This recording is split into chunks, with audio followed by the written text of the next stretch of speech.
My assumption is that Steam takes into account how long people play your game and how many sales you have. That is what determines whether you land on the front page and whether you stay on the front page. There's a Steamworks video about that. Why are we talking about this? Because this guy's game, Bullet Bunny, has a median playtime of 50 minutes.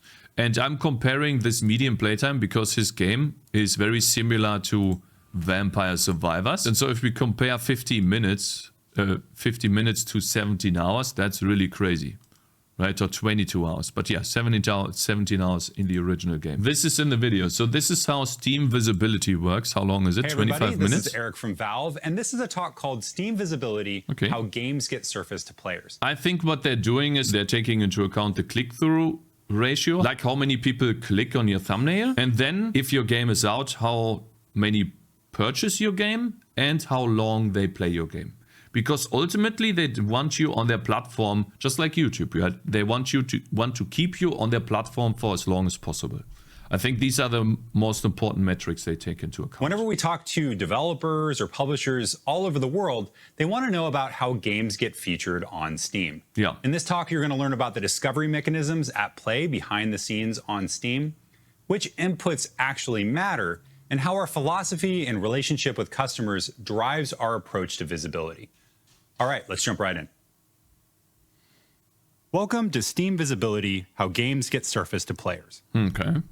Hi, I'm Eric. Nice to meet you. I work on the Steam business team at Valve, and it's my job to work with publishers and developers to help them launch their games on Steam and answer their questions. Yeah, this is something I also we want to work learn. alongside designers and engineers to create new features for Steamworks, and I also just think about ways to make Steam better for both customers and developers. Okay. I wanted to kick off this talk with our primary goal, and that is to match games with the players who will love them. Yeah. This is a goal that shapes all of the work that we do on Steam. And we also have another It's basically like what YouTube tries to do with you, give you videos that you're interested in, right? goal, and that is building long-term relationships with both players and developers. It's really important to us that players trust that when they see a game, when they come to the Steam store, that it's relevant and interesting to them. And these goals serve as a framework for how we approach visibility on Steam.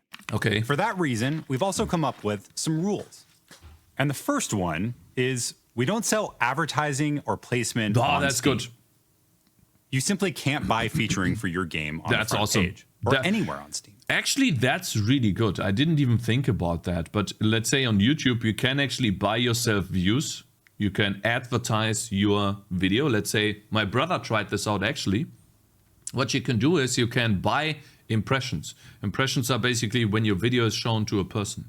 And it looks like that algorithm they use is a better algorithm than the normal algorithm. Because my brother did invest 2,000, not 2,000, sorry. He did invest €2 into 2,000 impressions. And then these 2,000 impressions resulted into only, but that's good for him actually, 60 views. That's actually a lot for him because he's doing Let's Plays. Let's Plays are not interesting, for some context. However, he got 6 subscribers out of that, which is a huge ratio from 60 views to 6 subscribers. And so usually when you get 60 views, you barely get any subscribers, if at all. Your brother's YouTube link or my brother's YouTube link, sure. I mean, he's German though, so play Skyrim. He's playing Skyrim at the moment. Yeah, that's the YouTube channel I'm talking about. And the video that we're talking about here is a video that got 60 views, which I think was one of these two. Whether this 117 view video or the 104. You see how it was 20, 20, 20 everywhere? And then all of a sudden he has 2 with 100. This is where he tried to advertise. I think this is really interesting. They don't sell advertising or placement. That brought us to the YouTube stuff, which is really interesting and good. Instead, we focus on showing games to customers that they will find interesting without the ads. We don't think Steam should be pay to win. Not selling ads levels the playing field and makes the recommendations on Steam better. Please don't ever change that. I hope they never change this. Valve is such a giga-chat company. It also means that marketing on Steam is totally free for developers. You also don't need to work with an editor to get featured. You don't need a secret handshake or know the right person on the inside. You don't need to know me or anyone else on the Steam business team to get featured. That's just not how we make decisions. Okay. Actually, most visibility on Steam happens automatically. We're surprised all the time by the games that find big success on Steam. Every week, Steam automatically picks up on games that we haven't even heard of, or games that we would have never predicted would be popular. Okay. Hit games are emerging organically, powered by what players are excited about. We think that when we get surprised by a game, that's good. It's an indication that Steam is working properly. So instead of trying to predict which games are going to be a success, we've learned to follow player interest. Okay. Those are the games that players are excited to get into and play right now. Okay. And if we're not predicting, then how do we figure out what to show? To answer that question, we'll need to talk about the two different types of featuring on Steam. Visibility on Steam is a mix of algorithmic visibility and curated featuring. All visibility on Steam is driven by player interest. Okay. Algorithmic visibility is personalized for every player. And curated featuring is not. It's shown to absolutely everyone. Let's take a look at which parts of the front page are curated and which offer algorithmic visibility. Okay. All right, here we are on the front page of Steam. Yeah. And the first thing you'll probably notice is this huge takeover at the top of the page for Dave the Diver. Now, it isn't every day that we have a full Steam takeover, and the bar for something like a Steam takeover is really high. It's actually the biggest amount of marketing that we provide for. Can you click on this? For sure. Yeah, you should be able to click on it, right? They don't have a takeover right now, it looks like. Any game. And as such, we have to have really high confidence that it will appeal to a huge amount of customers. And this section is, as you might guess, curated. So that means that it is shown to every single user on Steam. And I'll talk a little bit more about how we make decisions around curated marketing in a little bit. But I'm going to keep us moving on our tour through the front page. The next section to talk about is the featured and recommended section, also known as the main capsule. This section is algorithmic. The games that are shown here are personalized for every user, and games will appear here automatically. We try to be as transparent as possible about why a game is being shown to you here. In this particular case, it is recommended because you played games tagged with class-based, stealth, combat, online co-op, all tags that I like to play. So we're trying to tell you why a game is being featured to you, and this is really front and center. It's a lot of visibility on Steam. Many different games can appear here in the main capsule rotator, and they will cycle through automatically, or you can click a button to look through them. The next section to talk about is special offers. This section is curated, meaning that special offers like midweek deals, daily deals, weekend deals, etc. So this has nothing to do with your interests on Steam. So it's shown to absolutely everybody. These are scheduled well in advance, and they are earned based off of the customer interest of a particular game or promotion. Again, we'll talk a little bit more about that later on. One thing to note is that everyone's Steam homepage will look a little bit different if they're logged in and you check it today. The curated promos rotate just about every day or a couple days, and the algorithmic placements are unique to you. For example, we're not going to show you games you already own, and if you've chosen to, for example, hide early access games, VR, or other specific titles, we're not going to show you those games because they are filtered based off of your preferences. Moving on to the next section, a little bit further down the page is your discovery queue. Now, your discovery queue is algorithmic. The games here are appearing automatically, and they are personalized for you. After that, we'll talk about recommended based on the games you play. Also algorithmic. Games here are appearing automatically. And what games do I get? I never take a look at that. Dota 2? Isaac? The Witcher? Slay the Spire? South Park? Why is it not showing me Death Must Die? I've played Dark Souls. Why is it not playing me Dark Souls? That's interesting. All right. It's personalized for you. Okay, moving on to the next section. Curator recommendations. So curator recommendations are algorithmic, and it is based off of curators that you actually follow and the games that they recommend. If you don't follow any curators, you just... We watched a video about the curators and how they steal Steam keys to sell on Steam key websites for low amounts of money and make quite a lot of money. So maybe this section right here, I mean, maybe it's still, they still recommend the games they think are good, but yeah. Won't see this section. And the I next don't see the section point of is from curators developers here. I and think publishers curators is just an easy way to steal keys. that you know based off of your play history. And that's algorithmic, personalized, and also popular VR games also appearing here automatically based on their popularity. I So see. finally, we're on the new and trending, top sellers, popular upcoming, and specials section. This is algorithmic. This is where every indie developer wants to be. The games here are appearing automatically, and they are personalized based off of your region.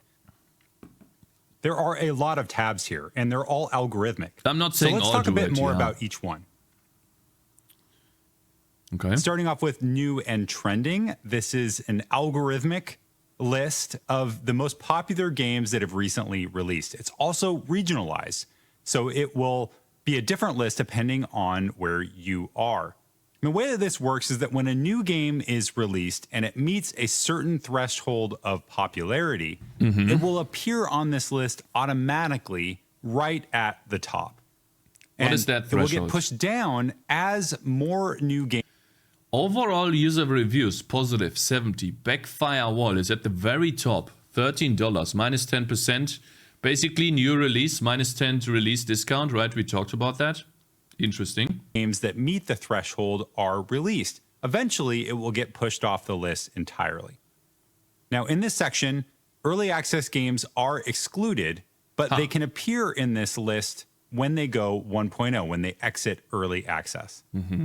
Next is top sellers, and this is also algorithmic. Games appear here automatically. It's not curated in any way, and it's based on total revenue in the trailing 24 hours. And that includes all sources of revenue, such as DLC, soundtrack, and in-game transactions. And the reason we do that is so that we get a more complete picture of the games In-game transactions. Okay, I see now. that customers Counter-Strike are is the most high. excited That's why. about. This list is also localized for your region, and that means that you're going to see a different list of games depending on where you are. So here's what that same top sellers list looks like in Germany. As you can see, it's mostly Lost the Ark. same, but there are a few games here that are different and maybe appeal more Cyberpunk. to German gamers. Okay. And here's what Yeah. that top sellers list looks like in Japan. Yeah, I was gonna say, I saw this. I was like, As okay. you can see, the titles are actually Yep. significantly different and reflect what's popular in Japan right now. And just as a reminder, you can go to store.steampower.com/charts to see the current top sellers in countries around the world. Cool. Next up, we'll take a look at popular upcoming, which is So that's like research you can do when you release your game, which countries you want to release in, when you have a lot of games that are familiar to your game that are top sellers in that country. Then it's probably likely that you should release your game in that country too. also algorithmic, not curated anyway. And this is really just a list of the most wishlisted upcoming games. It's one of the few sections that the number of wishlists does impact visibility. To Okay, appear that's here, really games have to low, pass then. a certain threshold, and then they are sorted by. I remember Nico, like the developer of Arrival of Beasts, trying to climb this list. I don't know if he has ever gotten to the first one, but it seemed quite easy to climb it. Release date. It's mostly looking at wishlist activity over the last 2 weeks. Finally, we have the specials section, also algorithmic, and this is the most popular discounted games, and they are sorted by revenue. Cool. So the most popular games that are on Skyrim. discount right now. Guys, Skyrim. So how does Steam select which games are featured in those algorithmic and curated areas of the store that I just showed you? We hear a lot about the algorithm, but in reality, there is no one algorithm. Yes, there are algorithms that react to players and drive what they see, but there is no magical algorithm. I should say, I am not an engineer. I don't work on these algorithms, but I do sit next to the people who do.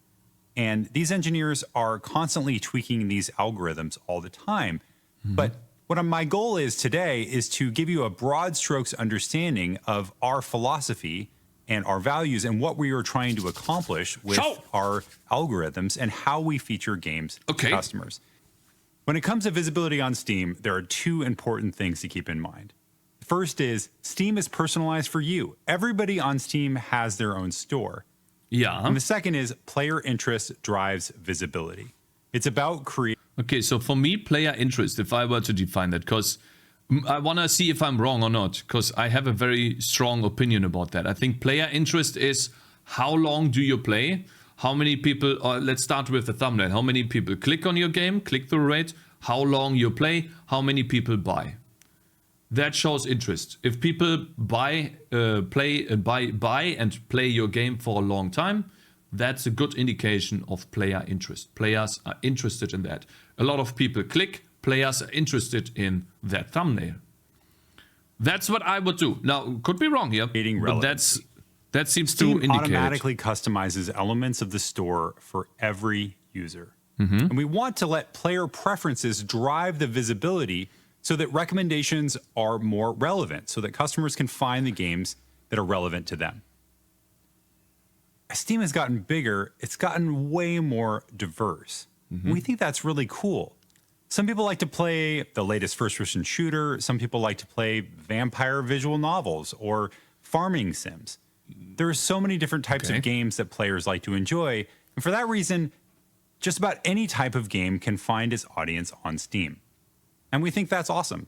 The more you interact with Steam, the better it gets at the recommendations it makes. And those interactions can look like playing games, buying games, following publishers, writing reviews, recommending games, making friends, and seeing what they're playing, wish lists, and more.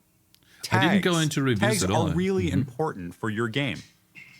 They're a powerful factor for store personalization, and they matter. They are also user-driven. Tags are evolving over time as the community adds tags, and they serve as a framework for how games are recommended on the store. Let's take a look at how tags will impact featuring on Steam. And a good example of that is the main capsule, or the featured and recommended section. We have kind of two names for it. This area is front and center on the front page, and this is an area that tags play a critical role. We are recommending games to you based off of the types of tags that you tend to enjoy, that we notice that you like. So this example, Omega Strikers, is a game that's being recommended to me.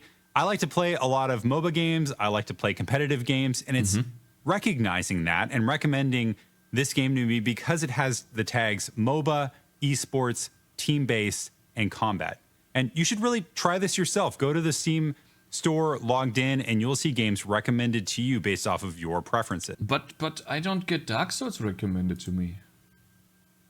Maybe because I already have Dark Souls? I get this recommended to me. Kingdom Hearts.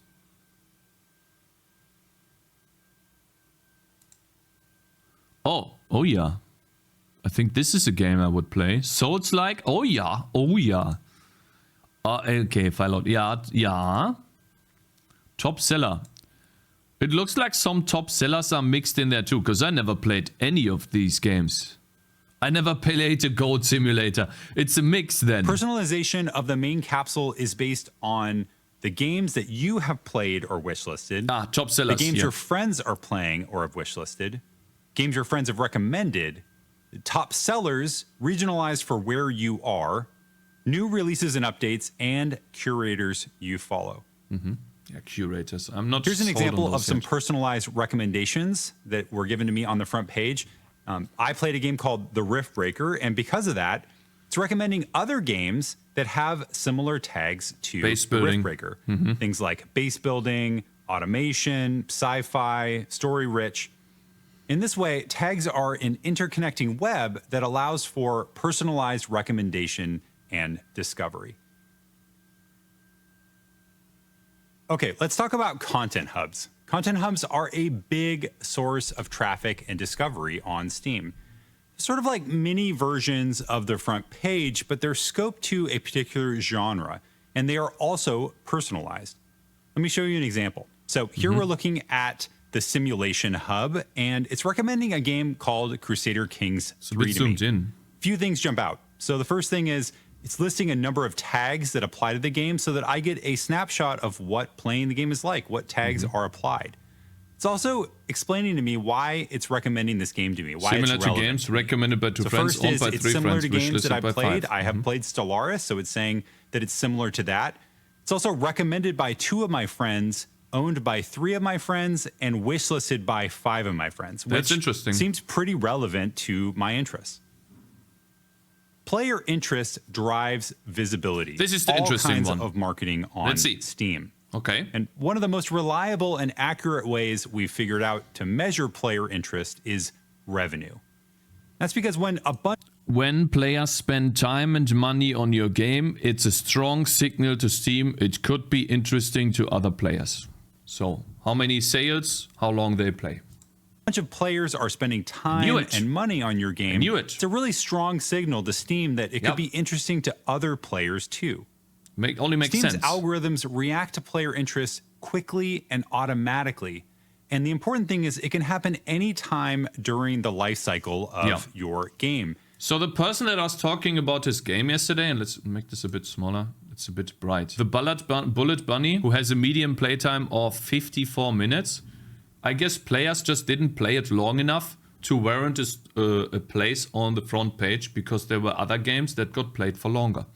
That was my point, and I think it seems to hold true here. Maybe he goes more into this. The most common time is at launch, when a bunch of customers are checking out your game for the first time. But it could happen months later, even years later. We've talked to developers. So this is what you see with Vampire Survivors. Vampire Survivors had low traction in the beginning, but people played it for a long time. The average playtime for the players just is skyrocketing as the game got more and more traction because Steam recognizes, oh, they play this for a long time. More people buy this. And so it recommends the game after that. That because it was a really, really most good game. successful moments for their game years after launch. I feel like the important part is just to make a good game. I think it's marketing too, but I feel like it cannot be understated how important it is to really make a good game. Yeah. I think that or other is major events very happening important in their game, and whenever there is a burst of customer interest in your game, Steam will pick up on it. Curated featuring and promotions. So you could make a game, it blows in the beginning, it's totally dead. Then you fix the game's issues, and you gain traction to the game by doing that. It can still go and be successful, are earned with player interest. Curated featuring and promotions are earned with player interest. Featuring and promotions are earned with player interest. I love Steam. And that includes any kind of curated front page promo, like daily deals, midweek and weekend deals, front page takeovers, and content hub takeovers. So what does it take to qualify for a curated promotion? Well, they are earned, as I mentioned, and it's very competitive. Yeah. And why are they so competitive? Well, they appear to everyone on Steam. It's not personalized. So curated promotions are shown to every single customer on Steam. And so we have to have high confidence that these promotions will appeal to a large number of customers. Okay. If you're looking to be a part of a midweek or weekend deal, you're going to need to be in the top few hundred best-selling games on all of Steam. There are also just a limited number of slots for these curated promotions. You're competing with Stardew Valley. You're competing with these big guys, Vampire Survivors, Bloons, you name them, right? And more. Mix of sales and other customer signals help us to identify the games that have earned these promotions. If your goal is to qualify for a curated promotion, you should think about ways to make your game appeal to the broadest audience possible. Oh, I see. That includes thinking about localization. That's what AAA games do. Regional pricing, marketing assets, controller support, and any other ways that you can make your game more broadly appealing. Even if your launch doesn't go according to plan, you can recover. And that's because when it comes to visibility and featuring, Steam never makes a permanent decision about your game. Sometimes we'll hear from developers that they're worried that maybe because their launch didn't go quite as they were hoping it would, that Steam has made some kind of decision. Bro, this is so nice to hear, you know? This is so nice to hear. So let's say my game is bad in the beginning, which can happen, you know? Like, I'm very self-conscious about my game. I'm trying my best to make it as good as possible, but let's say it's bad in the beginning. People hate it. I still have the possibility to fix it to the best of my ability and get a chance, basically every day get a chance. You have like 5 visibility rounds. Yeah, maybe he goes into that too. About their game. That is and awesome. That would mean that their game couldn't be featured on Steam in the future. I'm here to tell you that that's just not the case. Steam is always listening and waiting for a burst of customer interest. Every game has a chance to be successful. That's by design. Well, sometimes we'll hear urban legends passed around Twitter or Reddit or development communities that we notice are just super wrong. And we wanted to take a moment to dispel those Okay, so rumors. these are all the Reddit Andys that get shut down now. Okay, maybe I get shut down too. Let's demystify what actually drives algorithmic visibility on Steam, which inputs matter. So the first thing we'll tackle is store page traffic. Does store page traffic affect visibility on Steam? The answer is no, it's not. I knew it. I knew it, because store page traffic is just more traffic. But what is important is the data behind the traffic. You get a lot of traffic, but then the percentages are important. Like how many people click, how many people buy, how many people play. Makes sense, because more traffic does not mean you have a better game. It's just more traffic. Yeah. Not really a factor. There's no counter on Steam that's deciding whether or not your game is getting featured based off of the amount of traffic that your page is receiving. Now, that said, more store page traffic is really beneficial for your game, both in terms of the attention and wish list that your game could receive, or if your game is on sale, potentially additional sales of your game, because some percentage of the customers that land on your store page might end up buying it. And if those customers end up buying it, those resulting sales could have a beneficial impact on your visibility on Steam. But direct store page traffic is not a factor when it comes to visibility. Another thing we've heard developers worry about is a low conversion rate on traffic to the store page. Again, it's not a factor. Next is a low conversion rate is basically the algorithm shows it to more people and it then averages out. Which, you know, maybe it includes some people that are not that interested in your game, but it just averages out. Yeah. Review score. Does review score have an effect on your visibility on Steam? Let's think about this. Review score, does it have an effect? I think it's the amount of reviews, not the score itself. Because amount means it's like YouTube. But I could be wrong here, because a very bad game, do we want to advertise that, right? Like if I think in terms of Valve, would I want to advertise that? Well, if it's giving me a lot of reviews and still a lot of sales, maybe it has to do in combination with sales. We'll see. We've certainly talked to a lot of developers that think so. Well, the answer is it's not a factor. Putting a little asterisk here and say usually. I thought and that's so, because as long as your game is mixed and above, that is at 40%, it will not have an effect on your visibility on... Guys, we gotta get above 40%. I think we can do that, right? We gotta be able to do that. If your game is below 40%, that's in the mostly negative territory, it could have an effect on your visibility. And that's because we're less likely... I want to check something here really quickly, you know. It's like... Ooh. Ooh. Oh. Oh. Yeah, just wanted to check that. Okay. To recommend a game that is a negative experience for players. Good job, Steam. So you don't need to really sweat it as a developer if you lose a couple percentage points on your overall review score. That's really good. It's not going to have an impact on your visibility on the store. Yeah. However, review scores are important. They're a signal to customers that your game is special and worth checking out. So true, if you have a mixed review score, people are unlikely to buy your game because they're like, oh man, what is going on here? And then they click on the reviews and they see bugs and crashes and issues and tedious and boring and repetitive. And they're like, nah, I'm good, bro. I don't want to diminish the importance of having a good review score. Of course, yeah. But it doesn't have a direct impact on your visibility in the store unless it is below 40%. Next is wish list. Do they have? I don't think they have any effect. However, I could be wrong.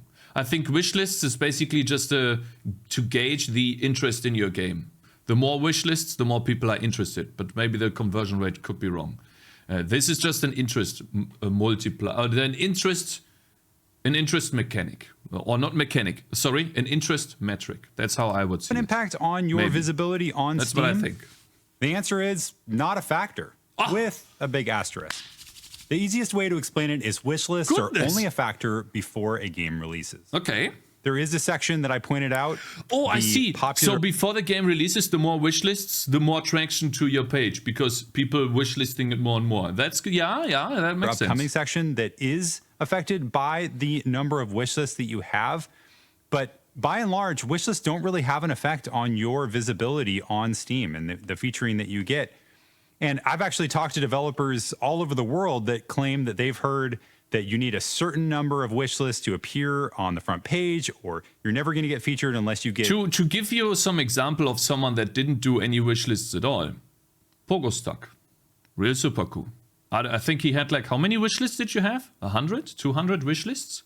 He didn't have or didn't farm any wish lists, but his game was still successful. A certain specific number of wish lists.